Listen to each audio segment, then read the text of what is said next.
This video is sponsored by Squarespace. All right guys, Dan Watson here, and this is a new feature that is probably going to change everything that you know about cameras, how I recommend cameras, what cameras are best.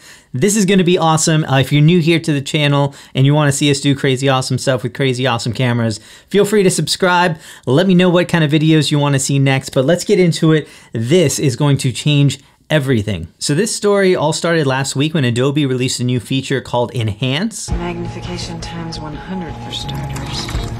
And it's actually a bit hidden at the moment. However, what you can do with this is absolutely mind-blowing. So first of all, this is not just scaling. I have scaled images before. You can do this in Photoshop. It doesn't really help your images all that much. And this is not just sharpening. So you can sharpen your images and get more detail as you zoom in, or clarity or anything like that. This is completely different to all of those. It is physically changing the dimensions and resolutions of your raw images as you import them. So this is a huge difference right here. So my A7S III, which is a 12 megapixel camera, results for this were 48 megapixel images.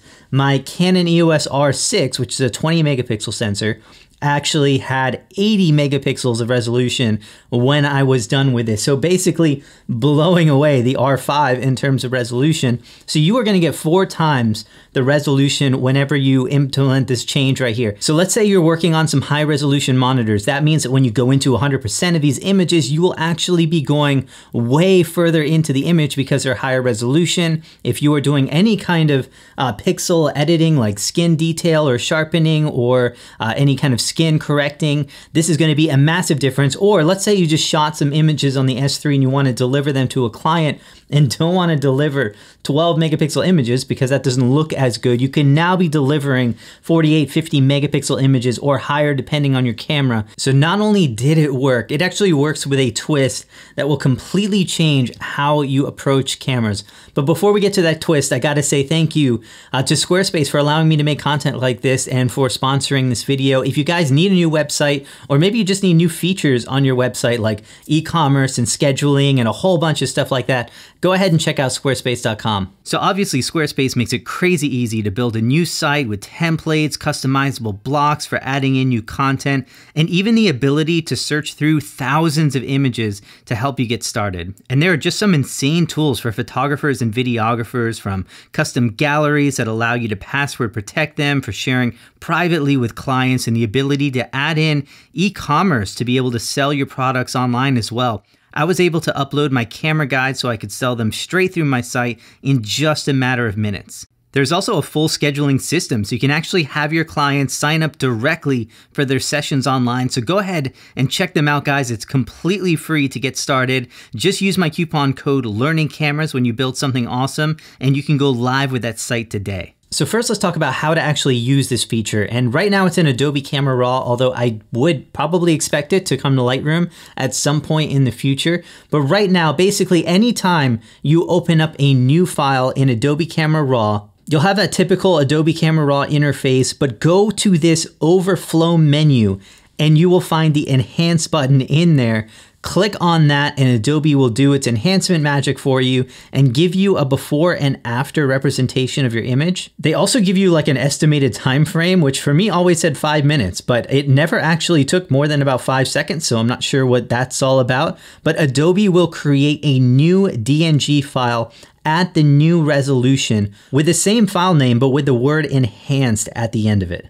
So obviously the question is if it actually worked. And for me, not only was I getting better images than if I had just gone in and manually scaled up these images to a higher size, I was getting better images on my A7S III than the A7R III and A7R4. And why that's huge for me is that the A7S III is actually a better camera than the R4 in many ways. So it has a flip screen on it, better video features. You're talking about new cards on it with better buffer speeds on it. And you're also having even new autofocus mode. So being able to have this as a better camera and a better stills camera than the R3 and R4 is huge for me. Now, I also did this test with the R6 R6 and R5. And again, the R6 files are actually beating the Canon EOS R5. You're getting 80 megapixel raw files on the EOS R6 with this update or with this feature on here. And it is absolutely noticeable the improvement that you're getting on these files. So all that sounds awesome, but where it really gets crazy is when we take what we know about cameras and apply it to this. So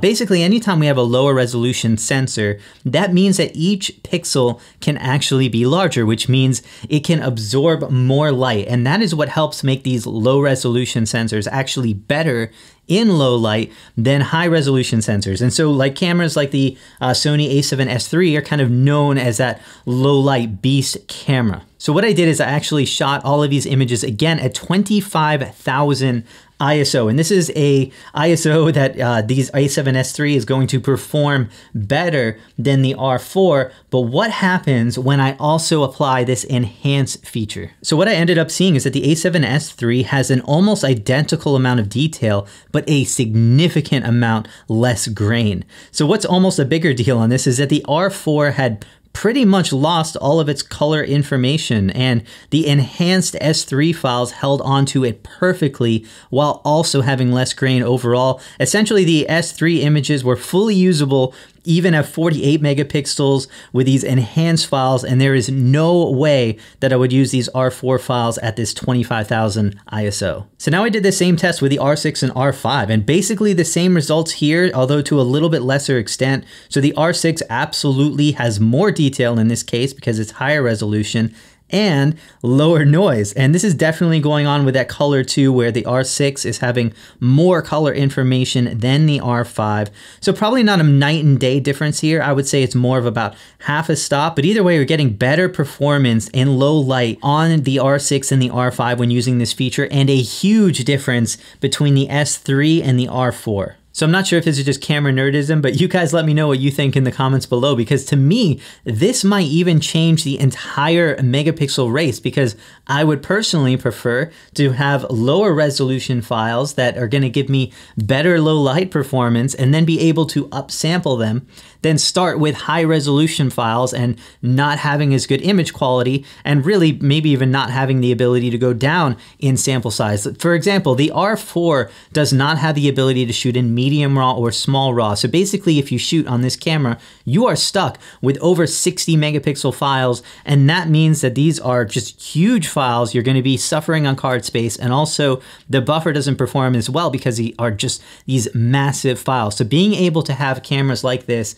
to be able to give you that kind of resolution and performance are just amazing. So definitely let me know what you guys are thinking after doing these tests. If you do any before and afters, tag me with them on IG, do some before and afters there and let me know. I'd love to see what you guys are up to. So I just got some brand new cameras in, guys, so we got some really cool content coming up. Appreciate the like, stay tuned. We got a whole lot of stuff coming up soon.